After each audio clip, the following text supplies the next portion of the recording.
What's up, everybody? The Crap Gamer here, the most compelling game-related YouTuber, and you damn well know it. Also, the king of all gaming-related media, and you knew that as well. Back with another video. Thanks for taking time out to check out another one of my amazing videos, and thank you all for subscribing. I can't say enough kind words about you guys getting me past that 18,000 mark. It looks like I'm going to hit my goal of 20,000 this year, and that is absolutely mind-blowing. Thank you all very much. I'm going to be doing 2 podcasts this week on my channel. I'm doing Xbox Nation on Wednesday, and I'm doing Big Gamer Small Talk on Sunday. It's my rotation, so make sure you guys be on the lookout for that. It's going to be awesome. On to the topic of today, and that topic is exclusive games. Now, you probably have seen some of these lists. I know I've seen a lot of lists from the Fanboys and things like that where people show these PS4 lists, and it looks like there's a ton of them. But then when you actually look at the list and you see that a lot of them aren't really anything impressive, you know, it's a lot of indies, a lot of walking simulators, a lot of games that nobody's heard of. There might be a lot on there, but when you look at the substance, there's nothing really notable.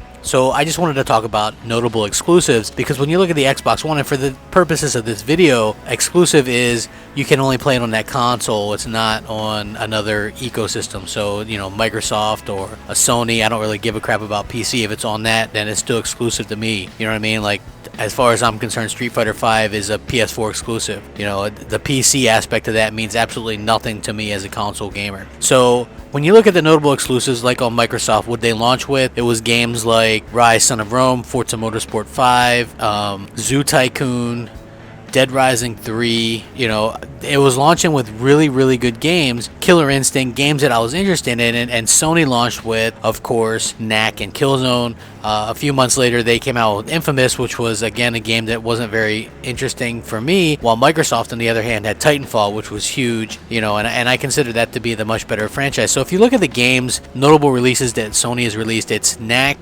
Killzone, Infamous, Drive Club, Little Big Planet 3, let me think, what else did they, Bloodborne, The Order 1886, and Baseball. That's not much.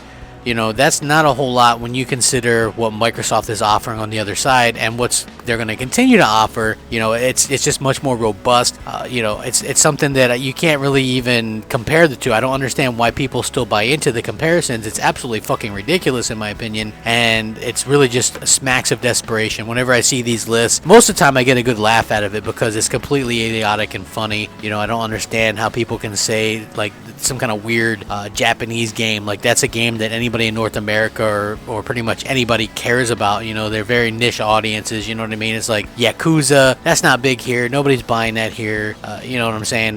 Those aren't big games. Tearaway, Vita port, who cares? You know what I'm saying? People, gamers, want big titles, and if it's not, you know, an Uncharted or a God of War or Gran Turismo for PlayStation, you know, who really gives a shit? You know, if it's not a Halo, Gears, Forza, Fable on Xbox, who really gives a shit? For the most part, unless it's a new IP, there's, you know, the set 4 or 5, they're going to do really well for both these consoles, and thus far, everybody has to admit that Sony has done the worst job of getting out those exclusives that they're known for, and Microsoft has done the best job, and Nintendo always does a good job of getting theirs out. So, I mean, I think it all comes down to kind of preference. But again, Sony notoriously slow starters, and the people damage control that like no other. They're like, well, Sony, you know, they always wait a long time to get their exclusives rolling. Well, why are people buying into the console if it takes a long time and they know it?